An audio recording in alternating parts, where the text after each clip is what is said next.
Hi, welcome back finally to programming for the Oculus Go. Apologize for the long delay. I really did my best, but there were a lot of things that I needed to deal with. So what we're looking at now is a little demo scene in the Oculus Go captured from the device. And it shows our little setup that we're going to do with different devices for different tools, different things that the player is going to do within the scene. And you can switch devices on the touchpad on the controller. So that's what happened there. I'm switching on the touchpad, and the blue sphere, this is our teleporting device. And so wherever we point the controller, that's where that device is pointing. So when I press down on the trigger, I can tell it where I want to teleport to. And when I release the button, it's going to teleport me to that location. And it only works if I have the right tool selected by hitting the touchpad. So we've teleported now. And now when I switch over to the tablet, I can use that to interact with the menus on the screen. This is an early demo, so in this version it's a little glitchy getting it to highlight the menu properly. So there's a little bit of an issue there that we dealt with later on. And, so you're pointing it at the menu, and then when you highlight it properly, it will activate the menu. It didn't work in this particular demo. In the laser weapons, you switch those weapons and you fire lasers.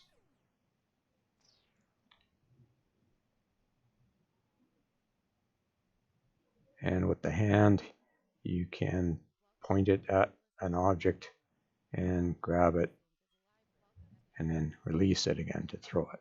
So this is an early test. Not everything's working. So this is a student created scene, and this is what we do to set up. When we first set up this little weapon action script, we just set it up for teleporting first. So in this scene, only the teleport tool is active, and you can move around the student scene. But I can't pick up a donut. Here's a more developed scene where we have a controller, we have a teleport tool, and we have a weapon. And you have to use the controller to click on the play button.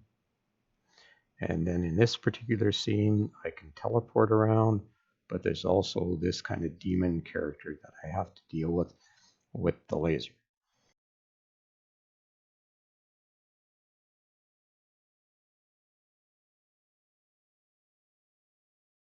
Another student-made scene. So in this one, this is an early test for them. So they have their scene changing tools, but the tools aren't all working yet. So here's a later demo of our main scene, my demo scene where I'm throwing objects. I can teleport. I can point the tablet at the interface, and it's still, at this stage, it was still a little glitchy. We've got it working better. There, it's basically the distance that the pointer goes by default. So now I can click on that, activate the scene, got my laser weapons, and right now I'm waiting for action to happen.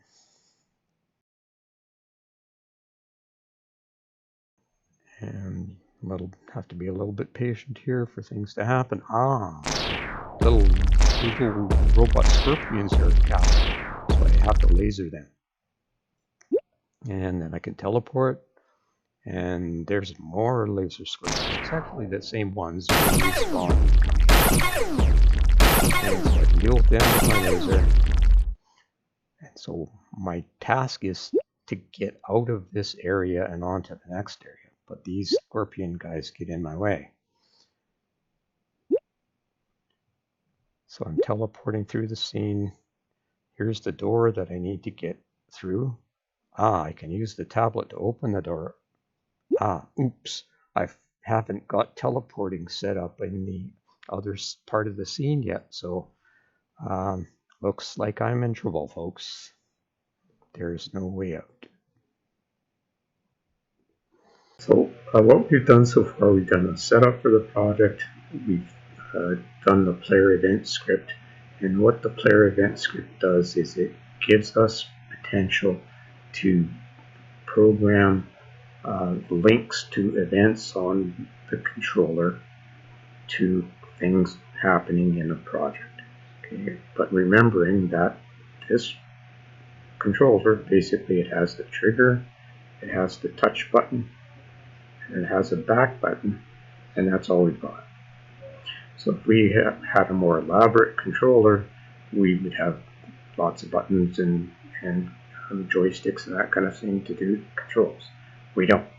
So we have to do some stuff to add functionality to this so we can do more than one thing, different things when we pull the trigger in different situations. How can we deal with that issue? Well, because we've got this controller, how can we get more functionality out of it? Well, the solution to the problem is to have a tool switching system. And so in my project that I'm showing here, I'm using programming that allows us to switch tools, and that gives us access to different kinds of events that we can trigger when we either click on the button or click on the trigger, depending on what we want to do in the game. And so the weapon action script is the thing that I'm going to talk about first when I show the program. That's the thing that's part of the process for changing tools in the game. Okay, so let's go into Unity and have a look. Okay, so we need to have some way of switching things around in our Unity scene. Inside the OVR camera rig, I've expanded that inside tracking space, inside right-hand controller right-hand anchor, and inside right-hand controller anchor. I started out by adding an empty game object. So right-click, create empty, and I added a new transform in there called weapon. And basically, it's just like a folder. There's no visual part to it. I am using it to play sounds. The thing that's attached to the weapon object is a weapon action script. And in my scene, what that does is it allows me to switch between game object that I have set to do teleporting, game object which it looks like a tablet, which I've set up to do interfaces between UI and to click on buttons in the scene that open doors, that kind of thing. I have two laser weapons, and I have a hand which I use to grab objects and throw them. So those were my choices for tools. If you want to have a different set of tools, you just have to use the things that you need. So for example, maybe you only need to teleport, maybe you only need to click on menu items, maybe you don't need any of those other elements. So in that case, you would change the size of the array of weapons. And if I shorten this, it would remove the last ones first. If I lengthen it, it will repeat the last one, and you can replace it with other ones.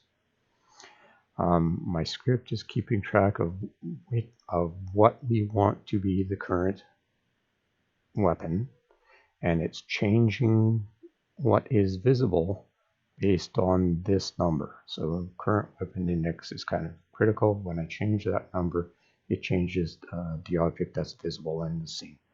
So I'm just going to go into my scene, and if we go in far enough, we can see the objects here. So right now the game isn't running, so they're all visible. So I'm going to hit play, and it'll switch over to game view, but I'm going to switch back to scene. Okay, so game is running, and I can see that right now my weapon is showing. If I click on weapon and look at the script, it's showing current weapon index 1, which in my case is a tool that I got set up to do teleporting. If I change that weapon index, if I make that 1, it changes to the tablet. If I make it 2, it changes to a laser pistol. If I make it 3, it changes to a heavier weapon. if I change it to 4, it goes to a hand that can grab and throw things. So we have 5 elements in there, but the numbers start, and it's like an array, so the numbering starts with 0. So my first teleport ball is element 0. My last one is element 4. That's important for the program.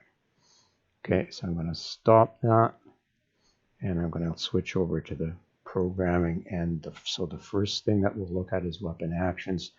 I'm leaving a PDF of this script in the comments, and I'll have links to all the scripts in the comments in PDF form. If you want the actual .cs files, you can go to my GitHub project. All right, so in weapon actions, remembering this is a script that gives us a setup so that we can switch weapons. And you saw in my demo that it works in the game if we just do it in the editor. If I change the number, the weapon changes. But we want to be able to use the controller to do that. So we are not only working with weapon actions, we're working, if you think of player events as being the starter, that's giving us connection to the controller, and working our way backwards from weapon selection, it's going to be events on the pointer script that change the index, and the pointer script doesn't work without player events. So we need all 3 to be working before this works. And there's the reticle script as well, which I haven't touched on yet. So in weapon actions, let's just look at that, what I've got declared here. I'm declaring a variable game object, weapons, and using the square brackets, that lets me make a list of an array of weapons. And got public integer current weapon index, so that's keeping track of which one of those weapons we want to be active in the scene. I've got public game object current weapon, so that corresponds to the index. So if we want to have the first element of our weapons show, then we want to have index 0, and that's going to be brought up set active as our current weapon. I'm matching the index of sounds to the index of weapons. So in my scene, for teleporting, there's a sound. For firing the lasers, there's a sound. So it plays the corresponding sound based on the index. So 0 index for weapons matches with the 0 index for weapon sounds to play the sounds. Void start. Basically, I'm doing a loop through each individual game object in the weapons array, and I'm turning them off, just making sure that everything's all off. By default, I'm turning in the script at start, I'm turning on weapon 0, setting it true. But basically, as soon as the first frame is played, we can change which one is the default without having to go in and hard code it here. I've made public functions here to change the index value, and they're being called by pointers. So even though this public void is on weapons action script, it's never called in weapon actions. It's called from the pointer script. And basically that changes the index value. And because I've put in int value as an argument in this function, when I call the function, when I do change index, I can tell it when I call it how I want to change the value to a negative number, positive number. And so when it changes, it plus equals that value that I call it with as an argument. If it's a negative number, it's going to subtract from the value. If it's a positive number, it's going to add to the index value. The public void show current weapon, basically we want to tell our game to display the weapon that we've chosen, the tool that we've chosen. But if we have a list, we don't want it to go lower than our list or higher than our list as far as the index goes. So if current weapon index is greater than weapons dot length minus 1.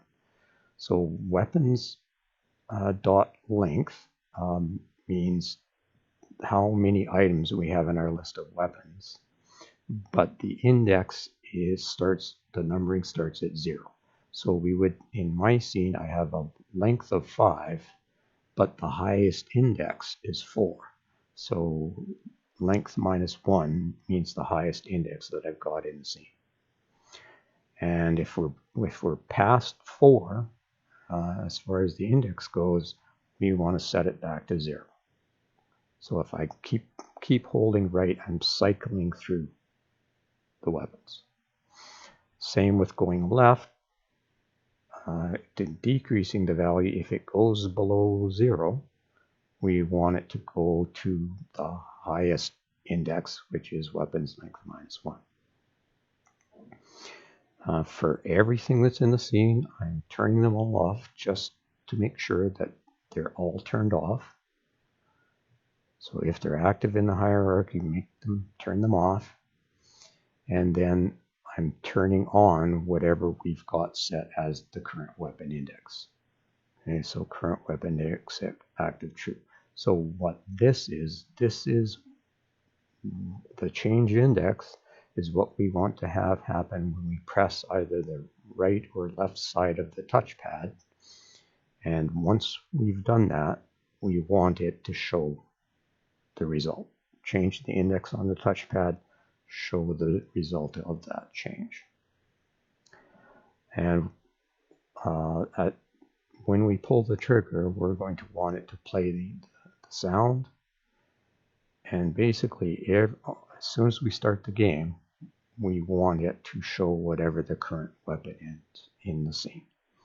So looking in Unity, when that script awakes, when our game first starts, it's going to default to be a current weapon index of 0. That's hard-coded in the script. But if I set current weapon index here, let's say, which would make sense, I don't want element 0 to be my default. I want the tablet, the one that interacts with menus, to be the default. Okay, so instead of saying current weapon index 0, I could say current weapon index of 1. And let's just show it in the scene. So the nice thing about the weapon script is you don't have to test its basic functionality by building to the headset. You can test it right in game just by hitting play and going to scene view, and it's showing the tablet. If I wanted to show the pistol, I can go to weapon and I can say element 2 is my default, and if I hit play, go back to the scene view, it's showing me the laser pistol. So I have control over what will show initially in the scene.